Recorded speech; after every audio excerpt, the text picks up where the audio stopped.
ಬಂಡೂರು ತಾಲೂಕಿನ ಕಂಚಿನಡ್ಕ ಪದವು ಸರ್ಕಾರಿ ಜಾಗದಲ್ಲಿರುವ ಕಲ್ಲಿನ ಕೋರೆಯೊಂದು ಇದೀಗ ಸಾರ್ವಜನಿಕರಿಗೆ ಅಪಾಯಕಾರಿಯಾಗಿ ಪರಿಣಮಿಸಿದ್ದು, ಇದರಲ್ಲಿ ನೀರು ನಿಂತ ಕಾರಣ ಪಕ್ಕದ ಮಾರ್ಗವಾಗಿ ಹೋಗುವ ವಾಹನ ಸವಾರರಿಗೆ ಒಂದು ಚೂರು ಎಚ್ಚರ ತಪ್ಪಿದ್ರೂ ಪ್ರಾಣಾಂತಕವಾಗುವ ಸಾಧ್ಯತೆ ಇದೆ. ಕೇವಲ ಕಾಟಾಚಾರಕ್ಕೆ ಎಂಬಂತೆ ಇಲ್ಲಿ ಇರಾ ಗ್ರಾಮ ಪಂಚಾಯತ್ ಚಿಕ್ಕದೊಂದು ಎಚ್ಚರಿಕೆ ನಾಮಫಲಕ ಅಳವಡಿಸಿ ಕೈ ತೊಳ್ಕೊಂಡು ಬಿಟ್ಟಿದೆ.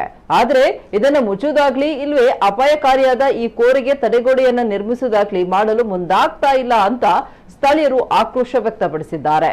ಕೆಂಪು ಕಲ್ಲಿನ ಗುಂಡಿಯಾದ ಜಾಗವನ್ನ ಮಣ್ಣು ತುಂಬಿಸಿ ಮುಚ್ಚುವಂತೆ ಸರ್ಕಾರದ ಆದೇಶ ಇದ್ರೂ ಉಳ್ಳಾಲ ತಾಲೂಕಿನ ಇರಾ ಗ್ರಾಮ ಪಂಚಾಯತ್ ವ್ಯಾಪ್ತಿಯ ಕಂಚಿನಡ್ಕ ಪದವು ಎಂಬಲ್ಲಿ ರಸ್ತೆಗೆ ತಾಕಿಕೊಂಡಿರುವ ಕಲ್ಲಿನ ಕೋರೆ ಇನ್ನೂ ಬಾಯಿ ತೆರೆದು ನಿಂತಿದ್ದು ಸಾವು ನೋವುಗಳಿಗೆ ಆಹ್ವಾನ ನೀಡ್ತಾ ಇದೆ.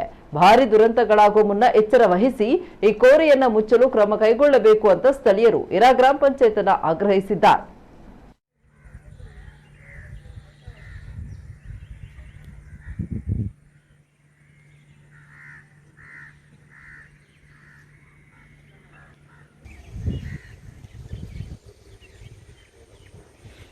ಮಾಸ್ಕ್ ಮಾಡಿ